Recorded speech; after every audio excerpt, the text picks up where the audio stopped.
সঙ্গীতা ম্যাডামের কেস করার ফলে স্যান্ডিশা কি বললো আসুন একটু শুনে নি।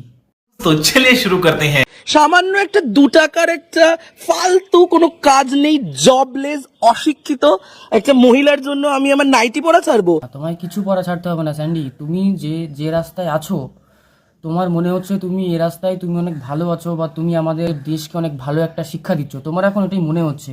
মানে তোমার মনে হচ্ছে যে নাইটি পরে যদি মেয়েরা রাস্তায় বেরোয় তোমায় দেখে, তাহলে সেটা দেশের জন্য অনেক ভালো, কারণ দেশ স্বাধীন।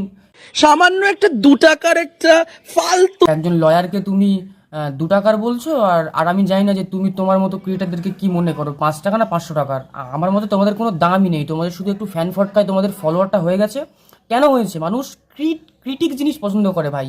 যে আজকাল পোঁত থেকে গুবের করে দেখাবে তার কাছেই ভাই ফলোয়ার, পরিষ্কার কথা। তো তুমি এইসব জিনিস করে করে ফলোয়ার হয়েছো, তোমার মানে পাস্ট গল্প ওকে শোনাতে যাও না। তুমি যে তোমার পাস্টে কি করেছো সেটা সবাই জানে, ঠিক আছে? তুমি কিভাবে এই জায়গায় পৌঁছেছো, তো তোমার মোটিভ একটাই যে লোককে ক্রিঞ্জ কন্টেন্ট দেওয়া। তো তুমি সেই ক্রিঞ্জ কন্টেন্টটা দাও, কিন্তু তোমাকে যখন বলছে যে তুমি নাইটি পরে ভিডিও করো না, তুমি এই নাইটি পরে কি শিক্ষা দিচ্ছ লোককে? তোমার তো এত ফলোয়ার, তোমার তো এত মানে ফেম ফলোয়ার, তোমার কখনো মনে হয়নি যে তুমি এরকম নগ্ন নগ্ন পোশাক যদি পরে তুমি সমাজের মধ্যে ফটো দাও, তোমার এই স্বাধীন দেশের মধ্যে স্বাধীন হয়ে তুমি ঘোরো, তাহলে তোমায় দেখে যারা আর 5 জন যারা ছোটো ছোটো বাচ্চারা আছে তারা কি শিখবে? যারা তোমায় ফলো করে, তোমায় পছন্দ করে, তারা তোমার থেকে কি শিখবে? কখনো ভেবে দেখেছো তুমি? যে দেশে, যে রাজ্যে তিলোত্তমা বিচার পায় না, সে দেশে নাইটি পরা নিয়ে কেস হচ্ছে, এর থেকে বেশি হাস্যকর জিনিস আর কিছু হয় বলে আমার মনে হয় না। আর তুমি এমন একটা নির্লজ্জক স্যান্ডি, তুমি নিজের মুখেই বলছো যে যে দেশে তিলোত্তমা বিচার পায় না সেই দেশে আমার নাইটির ওপর আঙুল। তো ভাই, তুমি কি শেখাচ্ছ নারী জাতিদেরকে যে নাইটি পরে রাস্তায় ঘুরবে?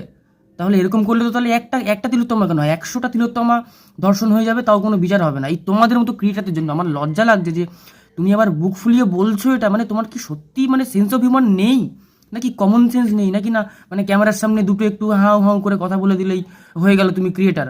কি ফার্স্ট অফ অল মানে কথা বলছো তুমি?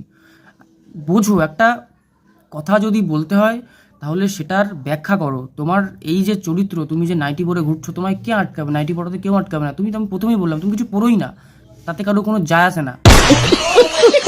আর আমি জানি না যে যে কে মানে সঙ্গীতা ম্যাডামের পাশে আছে বা কে নেই। মানে সোশ্যাল মিডিয়াতে অনেককেও দেখা যায় যে অনেকজন বলছে যে সঙ্গীতা ম্যাডাম ভুল করছেন, ঠিক করছেন, বাট আমি কিন্তু পুরো পিওরভাবে সঙ্গীতা ম্যাডামের পাশে আছি। আর আজকে সকালে একটা নিউজ পেয়েছি, উর্ফি যাদব, সবাই চেনো হয়তো, ও নগ্ন নগ্ন ফটোর জন্য হয়তো বিখ্যাত ছিল। তো উর্ফি যাদব অ্যারেস্ট মানে হয়ে গেছে কালকেই। তো উর্ফি যাদব অ্যারেস্ট হয়েছে, এটা আমি খুব খুশি হয়েছি। ঠিক আছে, ওর মতন একজন মানে ব্যক্তি, ওরা কেন সোশ্যাল মিডিয়ায় ফেম পায় আমি মানে তাও জানি না। ঠিক আছে, আর ক্যামেরাম্যানগুলো ওদের মানে পেছন পেছনই ঘোরে।